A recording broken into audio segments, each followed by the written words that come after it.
पण गुरु केले. ठाकर सिंग महाराज, हां. वरती दोन बाबा आहेत आलेले आहेत ते. हां. आम्ही पण गुरु केले. नर्मदे हर. नर्मदे हर.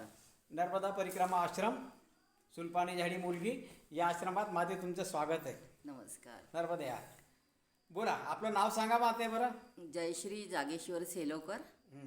आणि मुक्काम आहे आमचा नागपूर, राहणार नागपूर. हो.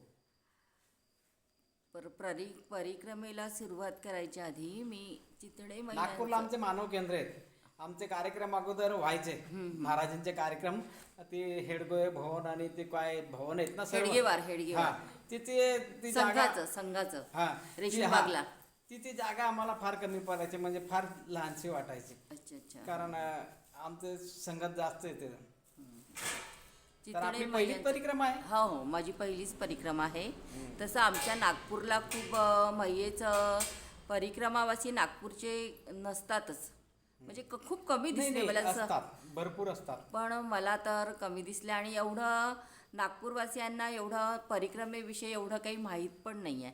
मी 2019मध्ये जेव्हा कोरोना सुरू होता तेव्हा चितळे मैयांचे लेख वाचले, म्हणजे आमच्या गजानन महाराजांच्या याच्या व्हॉट्सअपवरती यायचे, ते पूर्ण वाचून काढले ते ऑडिओ ते सगळे. तर मग तेव्हाच असं खूप नाही वाटलं मला, तेव्हा असं वाचले आणि सोडून दिले. पण असं काय माहिती ते वाचताना, वाचल्यानंतर ते वाचल्यानंतर ना तुमच्या थोडं डोक्यात टाकलं गेलं ते.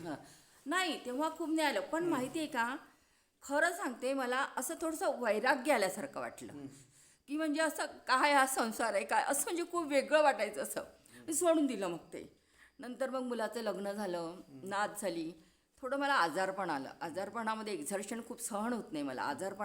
मध्ये मी मग यूट्यूबवरती नर्मदा परिक्रमेचं एकदा आपण सुरू केलं की मग ते सगळं येतात, सगळे त्यांच्या मुलाखती वगैरे सगळ्या येतात. तर मी 7-8 दिवस सतत त्या मुलाखती ऐकत राहील. आणि मग मी बघितलं इथली गरिबी काय असते, इथलं सौंदर्य काय असते, आणि खरंच कसे कसे राहतात हे लोक. आणि एवढ्याशा याच्यामध्ये त्या लहान लहान पोरी टेकडीवरती पहाडावरती पाणी घेऊन राहते. मुलाखतीमध्ये मी सगळं, मला खूप ओढ वाटली की नाही, आपण हे सगळं असं ऐकून काहीच नाही, आपण हे सगळं डोळ्यांनी बघायला पाहिजे. मैयाविषयी मला असं खूप हे नव्हतं, खरं सांगते मी तुम्हाला. म्हणजे पण हे जे मी सौंदर्य ऐकायची मुलाखतीमध्ये आणि इथली गरिबी ऐकायची, आम्ही लहान लहान झोपड्यांमध्ये कसं राहिलो, कशा त्या कोंबड्या राहायच्या, कशा त्या बकऱ्या राहायच्या, कसे गाढवं राहायचे, मला पण असं वाटलं की नाही, आपण पण हे स्वतः अनुभवायला पाहिजे हे स्वतः. मैया विषयाचं मला खूप नव्हतं तेव्हा, असं काही हे नव्हतं की करवूनच घेईन. मग हळूहळू काय झालं, मग घरी बोलायला लागले मी. अरे मला मुलाला बोलायला लागली, मिस्टरांना म्हणायला लागली मला परिक्रमा करायची आहे. तर मुलाला थोडा तब्येतीचा प्रॉब्लेम असल्यामुळे, आता तो पण एकुलता एक असल्यामुळे त्याला असं वाटतं की आई जर बाहेर गेली आणि हिचं अगदी छोट्या छोट्या गोष्टींची तब्येत खराब होती, तो नाहीच म्हणायचा. तर मिस्टरांना म्हटलं मी 2-3दा, तर ते पण म्हणाले तुला जायचं तर तू जा. पण एक दिवस मग त्याला मग थोडीशी रिक्वेस्ट केली आणि मुलाला की अरे मला नाही, मग तू हो म्हण की नाही म्हण, मला जायचंच आहे. मग त्यांनी आपल्या पप्पाला म्हटलं की मम्मी आता ऐकणार नाही, तुम्ही असं करा, तुम्ही मम्मीसोबत जा. मग हे पण तयार झाले. मग थोडी मी प्रॅक्टिस करणं, म्हणजे कसं, मी फक्त 5 ते 6 किलोमीटर जायचे, म्हणजे 8 किलोमीटर वगैरे मी फक्त एखाद्या वेळेला गेली असेल. आणि काहीच नाही, म्हणजे असं स्वतः आणि हळू फिरायची, खूप स्लो. माझं चालणं पण असं स्लो आहे, खूप स्पीडनी चालत नाही मी. थोडी प्रॅक्टिस वगैरे सुरू केली. मग काय दसऱ्यानंतर ती प्रॅक्टिस पण बंद झाली. पण माहिती नाही, असं खूप चालून राहिली आहे पण काहीच प्रॉब्लेम नाही आली. म्हणजे असं खूप आपले पाय दुखले बा, असं खूप काही झालं, म्हणजे मैया चालवून घेत आहे. आपण करणारं कोणीच नाही, आपली एवढी अवकातच नाही आहे की आपण एवढं, खरंच एवढं आपलं हा पहाड आहे जो कुठला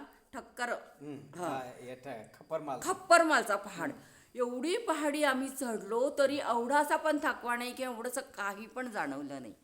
आणि खरंच मैया देते ती खूप प्रेम. म्हणजे मला तसं वाटते की गेल्यानंतर ती नखापासून ते केसापर्यंत सगळं देणार आहे. आणि असं वाटलं की काय आपण नुसता संसार मुलं हा तो करण्यापेक्षा नाही, थोडंसं बाहेरच्या जगात पडायला पाहिजे. तिकडची पण संस्कृती आपण बघायला पाहिजे, काय आहे आदिवासी संस्कृती, काय आहे पावरा म्हणजे काय आहे, हे जी त्यांच्या संस्कृती, आणि ती पण मला डोळा भरून बघायची होती संस्कृती त्यांची. आणि त्यासाठीच मी परिक्रमा हे केली. पण आता मैयाविषयी पण आता खूप प्रेम वाटायला लागलंय. बरं, मग कसं वाटलं? संस्कृती कशी आहे इकडची? संस्कृती पण खूप छान आहे त्यांची. आणि खरंच आहे इथे गरिबी खूप ओसांडून वाहते. पण बघितलं मी, खूप ओसांडून गरिबी वाहते. पण एक आहे की इथले मुलं जे आहेत ते ना, असं नाही की आपण आता आपल्या जो पैसा आहे तो आपल्या मुलांनाच लावायला पाहिजे. एवढ्या विमलच्या पुड्या खातात, एवढ्या विमलच्या पुड्या खातात हे पोरं. थोडंसं त्यांना पण असं सांगायचं की नाही, हे हा शौक तुम्ही बाजूला करा, आपल्या मुलांकडे लक्ष द्या, आपल्या फॅमिलीकडे लक्ष द्या. खूप पाहिलं मी, खूपच खातात विमलच्या पुड्या. हा, ते पण मला एक सांगायचं आहे त्यांना की थोडं शौक कमी करा बा पोरांना तुम्ही नाही आपले. आई, असं आहे ना, इकडची जी संस्कृती आहे ते बरं, आता विमल वगैरे खाता, नाही तर इथं जन्मल्यापासून तर मल्यापासून तर त्यांच्या तोंडात दारू टाकली जाते. हं. आमच्या इकडे आता बरंच फार म्हणजे फार परिवर्तन झालेलं आहे. फार म्हणजे फार परिवर्तन. आता इथले पोरं मला वाटतं विदेशात सुद्धा शिकायला जात आहेत हो ना. आणि त्या विदेशात नोकरी करतायत. फॉरेनमध्ये सुद्धा इकडचे आमच्या एरियातले नोकरी, बरेचसे लोक सर्व नोकरीला लागतात. आणि आता फार एवढी म्हणजे गरिबी असूनही ते लोक आपल्यावरती प्रेम, जीव खूप लावतात. खूप जीव लावतात. अगदी चहाला बोलवतात, नाश्ता करतात. जे खूप आहे त्यांचं सांगण्यासारखं तर खूप आहे त्यांच्याविषयी. चालताना कसं वाटतं बरं? नाही चालतं. आणि मला सांगू का, मला एकटीला चालायला खूप आवडते. एकटीला. असं वाटते कोणी मागे पण नसो, पुढे पण नसो, आणि एकटंच चालायचं, इकडचं तिकडचं सौंदर्य बघायचं आणि एकटीने परिक्रमा आणि करायची. आणि हे एक सांगू वाटते. एक सांगू काय, हां. इथं कोणताही परिक्रमावासी या परिक्रमा माता एकटी नसते, कारण तिच्या हा, मैया असते सोबत, मैया असते, आणि पण ती परिक्रमावासी पदो- हा असं मैया तर सोबत ती असते. पदोपदे संरक्षण करते. ती तर शिवाय आपल्या सोबत इच्छा असते, ती आकांक्षा आपल्या पूर्ण पुढे करते. पुढे चालतच असते. तुम्हाला ते अनुभव आणि येतील आता. येतात आपल्याला असं वाटते ना, अरे इकडून कसा आवाज येतो आहे, इकडून कसा आवाज येतो आहे. आणि असं काही काही अनुभव असतात की आपण आता ते सांगू पण नाही शकत. असा भास होतो ना, माझ्या भास मागं होतो. कोणतरी आता चालतंय. सांगते ना मी, आम्ही एक पहाडी चढताना खूप पाय घसरत होता माझा. तर काही लोक पुढे गेले, काही लोक मागे राहिले. एक मागून एक मुलगा आला, छान अशी टोपी घातली होती आणि पांढरी बंगाली आणि असं हे धोतर होतं. त्याने एकदम माझा हात, आणि काळा सावळा कलर होता आणि एक बुक्का लावलेला होता. तर एकदम माझा ना हात पकडला, मैया मैया असं चला तसं चला. अरे म्हटलं, पांडुरंगासारखा धावून आला रे म्हटलं तू. म्हटलं की ती, तो म्हणतो ना, माझं ना नाव म्हटलं एकनाथ आहे आणि माझा जन्म पण एकादशीलाच झाला आहे. अरे. त्यांनी बरंच दूर नेलं आणि मग तो पुढे निघून गेला. म्हणजे असं वाटलं की अरे साक्षात आपल्याला पांडुरंगानेच इथनं काढलं. त्याच्यानंतर दिसला? नाही, त्याच्यानंतर तो दिसला नाही. कुठं दिसला नाही? कुठेच दिसला नाही त्याच्यानंतर दिसला? तो. परिक्रमेत दिसला नाही? नाही दिसला तो मला.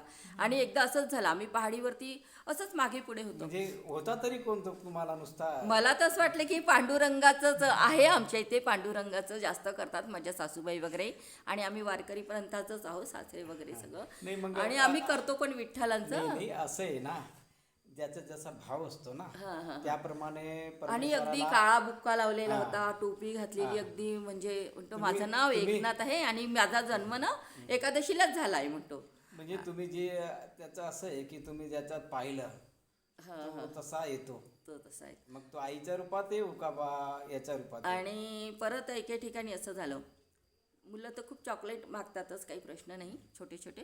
पण एक असेल 12-13 किंवा 10-12 वर्षाची मुलगी असेल, एकटीच उभी होती. खूप उंच टेकडीवरती उभी होती, एकटीच होती ती, तिच्या कोणीच नव्हतं. आणि छान होती, स्वच्छ, अगदी वेणी फणी घातलेली वगैरे. दे माझ्या चॉकलेट. तिला चॉकलेट दिलं मी तिला. आणि ती अशी खाली उतरली की म्हणजे मी पाहते तर अरे म्हटलं, ही पोरगी कुठे गेली? ती दिसलीच नाही मला. मला एवढं आश्चर्य वाटलं, एवढ्या पहाडावरती पोरगी एकटीच चॉकलेट मागत आहे, आणि खूप छोटी पण नव्हती, म्हणजे 10-12 वर्षाची वगैरे असेल. आणि ती खाली अशी गेली आणि मला दिसलीच नाही त्याच्यानंतर. मग ती नंतर दिसली ती. नाही दिसली मला ती. हे नाही हो, सुलपाणीमध्ये म्हटलं हे मैयाने. तुमच्या जीवनात तुमचा याचा हृदयात कोरले गेलेले प्रसंग आहेत. खूप. तुम्ही कायमस्वरूपी हे जे दोघं प्रसंग आहे, जे प्रसंग तुम्हाला घडलेले, आणि, ते तुमच्या हृदयात कायमस्वरूपी राहते. आणि सतत घरी असताना सतत मला जायचं आहे आणि सतत मैयाचंच हे राहायचं माझं. मैयाची आरती लावायची, फिरताना पण आपलं नर्मदाष्टक लावूनच फिरायची. म्हणजे इतकं वेळ लागलं होतं की बाहेर बसायची ना उन्हाळ्यामध्ये, तर ते म्हणजे व्हिडिओज आहे हे ऐकत राहायची मी यूट्यूबवरती सगळं. आणि सगळ्यांना थोडी थोडी कल्पना आली का रे वाटतात ह्या जाणार आहे मी म्हटलं नाही हो जाणार नाही आहे एवढी कठीण म्हटलं परिक्रमा आहे कुठे माझ्याच्याने होणार आहे माझा जीव मला सोसवत नाही पण करून घेते मैया करून घेते. तुम्ही अगोदर बोललो ना मी तुम्ही झोकून द्या तिच्याशी सोपून द्या तिला सर्व. नाही तिला सरेंडर झालेलं आहे. आपलं डोकं म्हणजे सगळं तिकडे ठेवलंय तिच्यावर तिला समर्पण करून घ्या डायरेक्ट तू आहे. आणि मला माहिती आहे मी तिला म्हणते बघ तुझी मुलगी तू इच्छा उत्पन्न केली ना तिच्यामध्ये आता आणि तू तुझी पूर्ण मुलगी काही खूप हुशार नाही हा. खूप काही ती अशी शार्प नाही आहे हा. तू तिला सांभाळून घे बाई मी एवढंच म्हणते तिला. ठीक आहे ठीक आहे. आपले नर्मदे. आपले छानसे अनुभव सांगितले आपण मुलाखत पण छानशी दिली याबद्दल धन्यवाद. धन्यवाद. आईच्या चरणी नर्मदे. ही प्रार्थना करतो की आपली जी यात्रा आहे मंगलमय करो. नर्मदे हर. नर्मदे हर.